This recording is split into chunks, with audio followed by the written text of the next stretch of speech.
Louvado seja nosso Senhor Jesus Cristo, para sempre seja louvado. Sejam muito bem-vindos, meus queridos amigos e irmãos em nosso Senhor Jesus Cristo.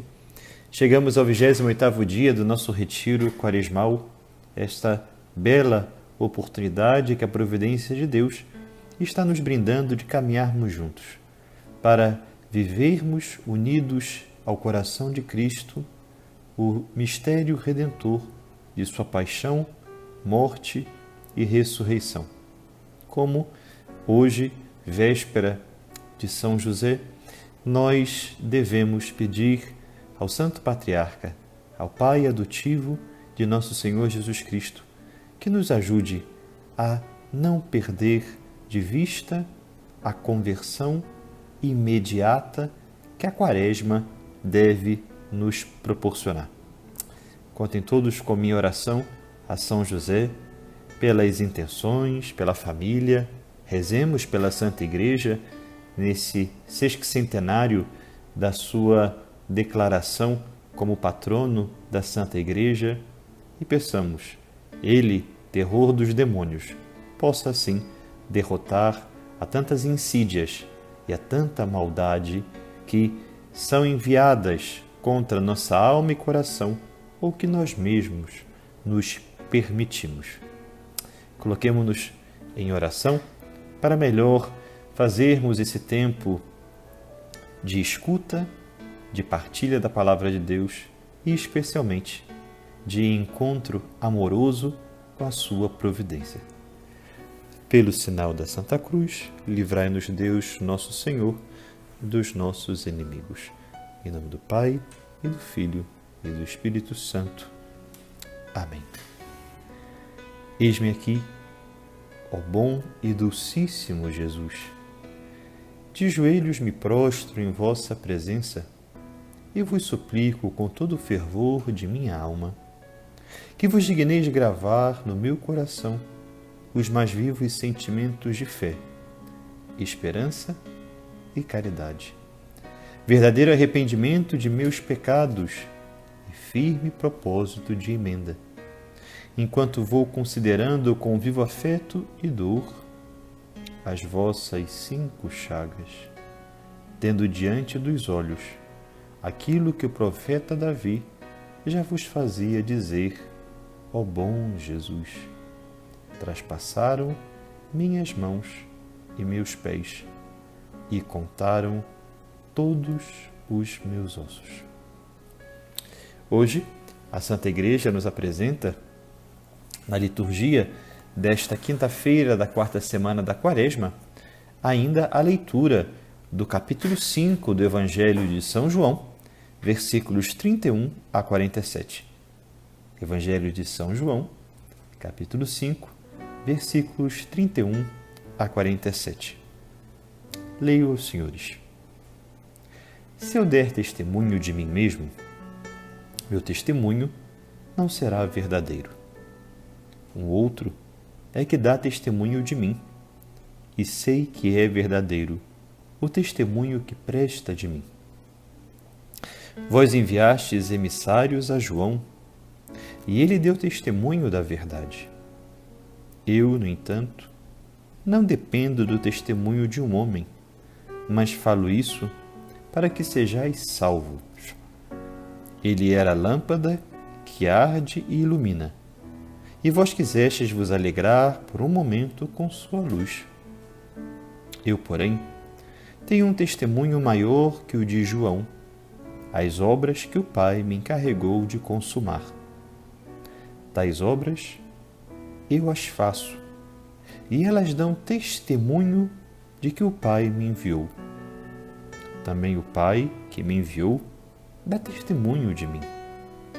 Jamais ouvistes a sua voz, nem contemplastes a sua face, e sua palavra não permanece em vós. Porque não credes naquele que ele enviou. Vós perscrutais as Escrituras, porque julgais ter nelas a vida eterna. Ora, são elas que dão testemunho de mim. Vós, porém, não quereis vir a mim para terdes a vida. Não recebo a glória que vem dos homens, mas eu vos conheço. Não tendes em vós o amor de Deus. Vim em nome de meu Pai, mas não me acolheis. Se alguém viesse em seu próprio nome, vós o acolheríeis. Como podereis crer, vós que recebeis glória uns dos outros, mas não procurais a glória que vem do Deus único? Não penseis que vos acusarei diante do Pai. Moisés é o vosso acusador. Ele, em quem puseste a vossa esperança. Se cresceis em Moisés, haveríeis de crer em mim, porque foi a meu respeito que ele escreveu. Mas, se não credes em seus escritos, como crereis em minhas palavras? O Evangelho de São João, meus caríssimos amigos, aborda uma característica muito diferente dos demais sinóticos, num aspecto que encontramos nesse santo Evangelho, agora lido aos senhores. Ou seja, Nosso Senhor mostra como é importante apoiar-se num testemunho para crer. Cristo dá testemunho do Pai. E quem dá testemunho de Nosso Senhor Jesus Cristo? Nos diz o Santo Evangelho, São João Batista, as obras do próprio Senhor, o Antigo Testamento.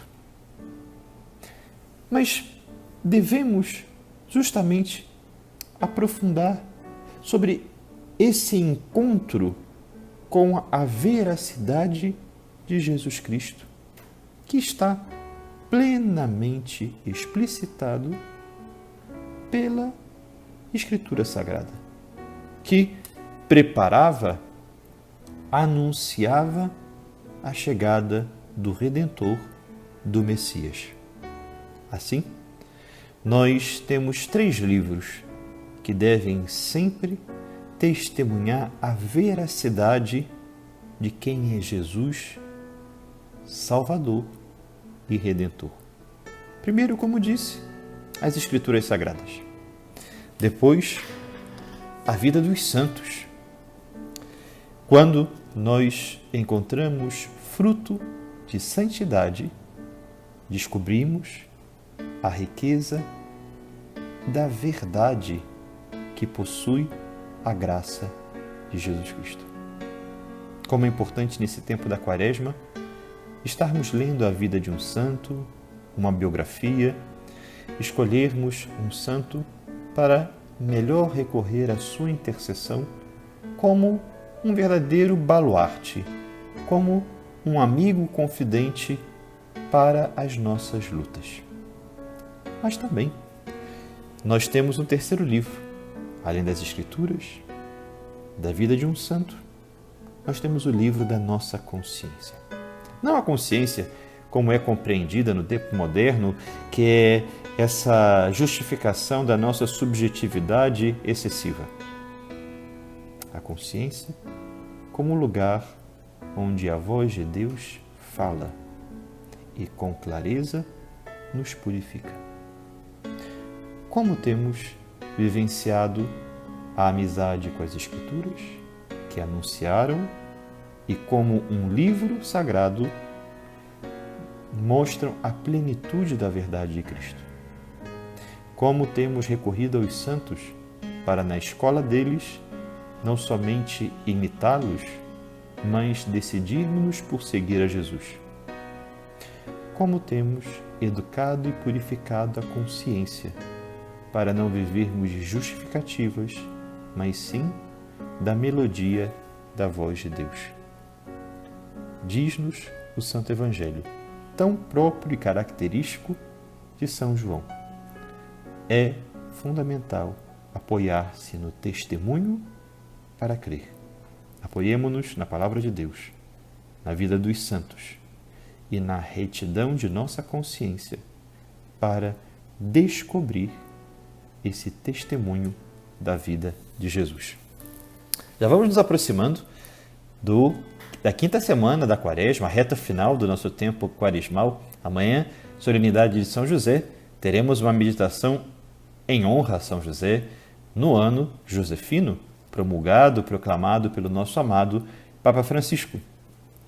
Então hoje já gostaria de introduzi-los na proximidade da quinta semana quaresmal, convidando-vos a um exame de consciência sobre os pecados capitais. Existem determinadas palavras, vocábulos usados pela teologia da Igreja Católica como virtudes cardeais, pecados capitais, que nos mostram realmente o que significam tais virtudes e tais pecados. Sabemos que a própria palavra cardeal, onde se derivam no plural as virtudes cardeais, vem de cardo. Cardo máximo, que era a principal via, a principal avenida, rua, que cruzava um território, dividindo muitas das vezes uma cidade, mostrando a maneira correta de transitar sem se perder. É daí que a justiça, a temperança, a fortaleza, a prudência são as virtudes que dão um eixo, um norte na movimentação espiritual do nosso caminho rumo ao céu, para que não nos percamos e entendamos que uma vez que as vivemos, nunca sairemos da via principal, que é Jesus Cristo. Caminho, verdade e vida. Assim são os pecados capitais. Capitais, que vem do vocábulo latino caput, cabeça, que são aqueles pecados que se encontram como cabeça, como origem dos nossos muitos pecados. E algumas vezes nós cuidamos da ramificação dos pecados, mas não vamos à cabeça ou, se quisermos mudar a ótica, o prisma, a raiz desta ramificação. É por isso, meus queridos amigos, que a serpente deve ser sempre aplastada, pisada, derrotada pela sua cabeça, não pela cauda. Assim são os pecados que hoje vos convidarei a um exame de consciência. Devem ser derrotados no seu princípio, para não gerar ramificações, frutos e, muitas vezes, ervas daninhas na nossa alma. Esses são os pecados capitais.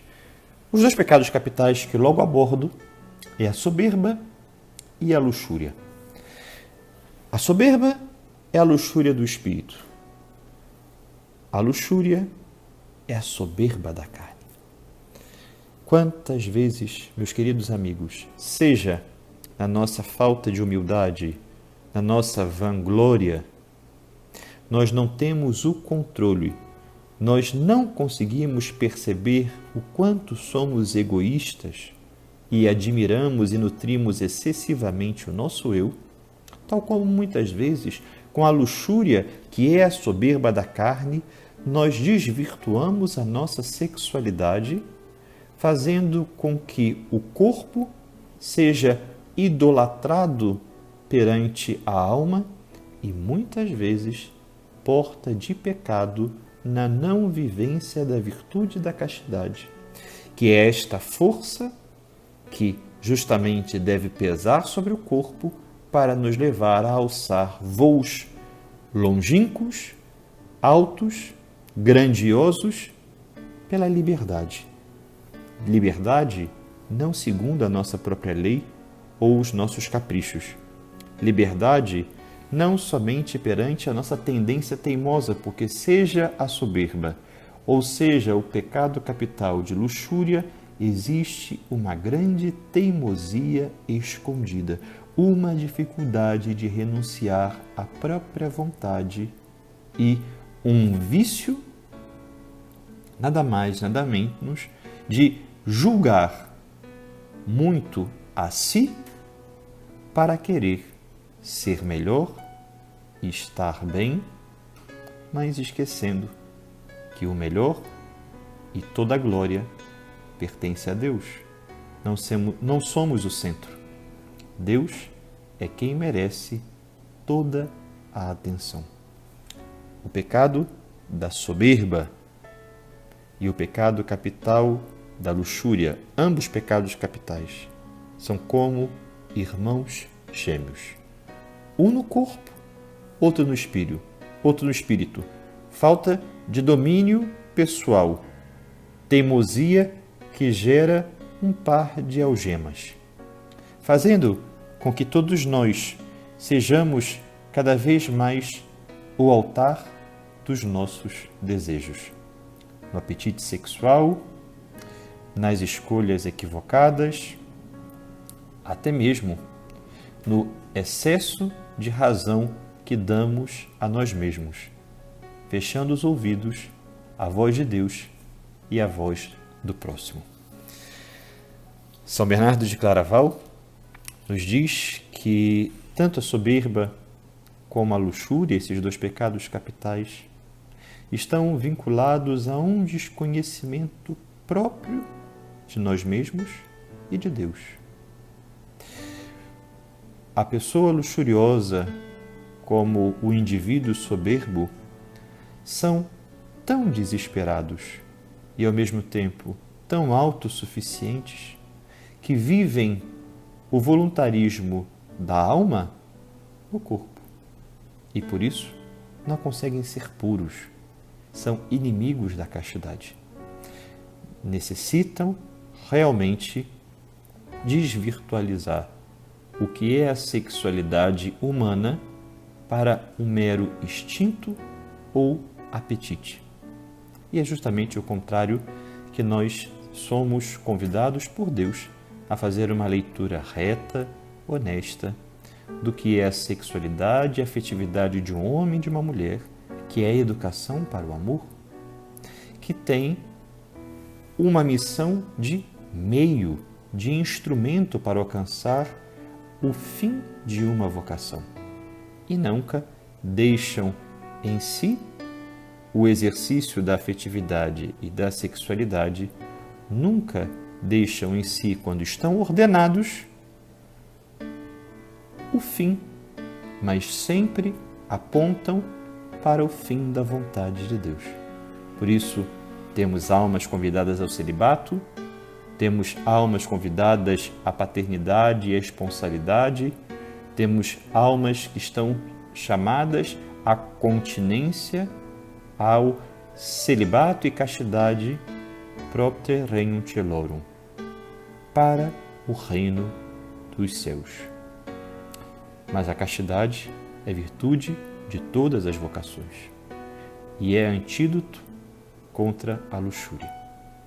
Perguntemo-nos: será, se não sou casto, porque me desconheço e ainda desconheço muito a Deus?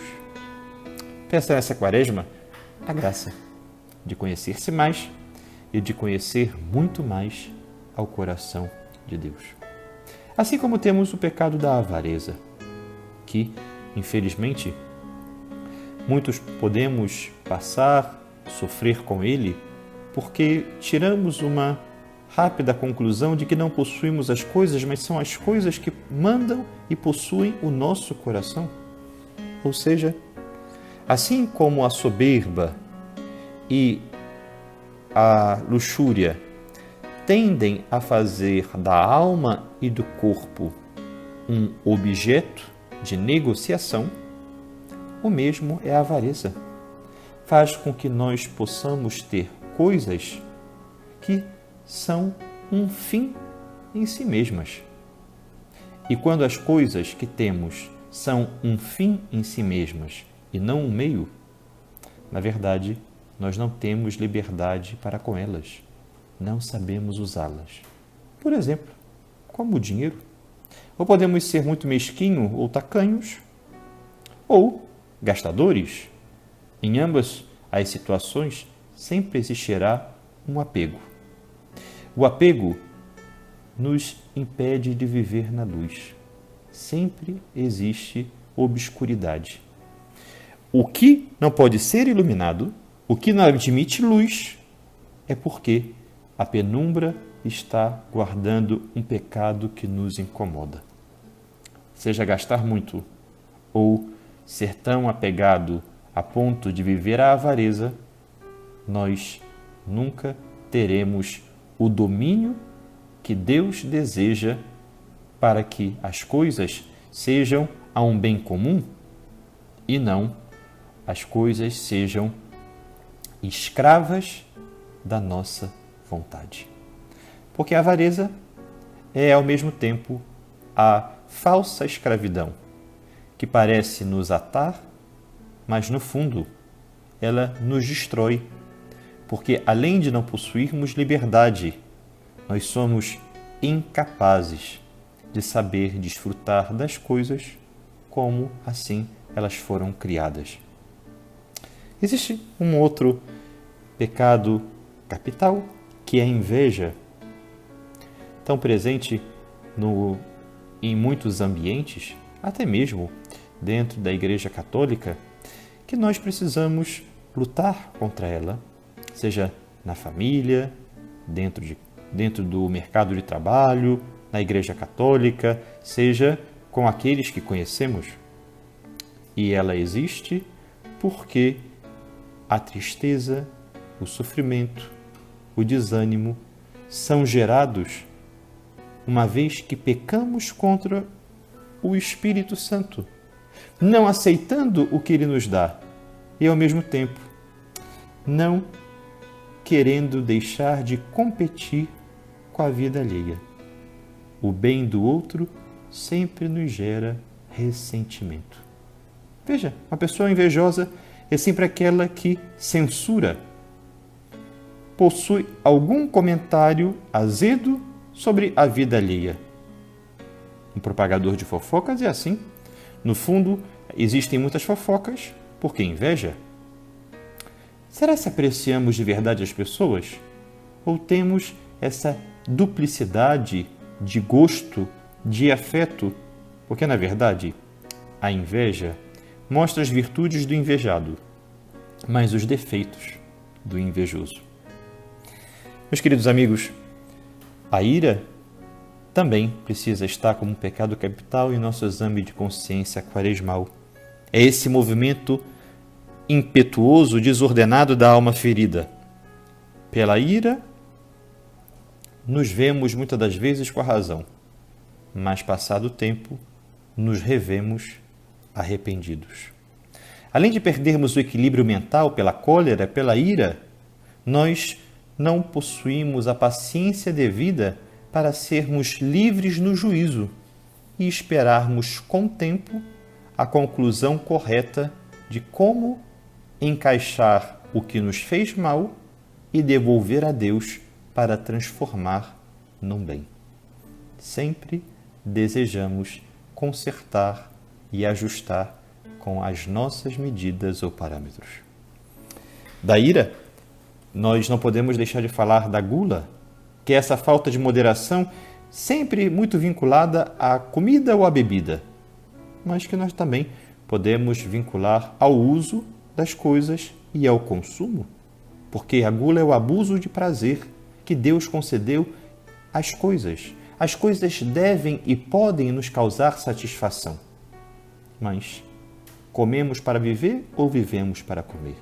Seja isso com a bebida, seja com os vícios, o sexo, seja com tantas outras manias ou tendências que nós podemos ter por falta de moderação com o uso e com o consumo, que muitas vezes não nos conduzem à paz, mas nos arrastam à infelicidade. Ter, possuir, comprar, gastar, e nunca estar satisfeito, porque quero mais. A falta de controle em dizer não é também uma gula. Será se sabemos dizer não? Será se sabemos proferir o não?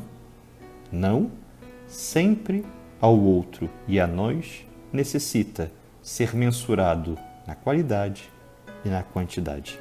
E termino falando sobre a preguiça, que é justamente esse grande tropeço que nos retira do esforço.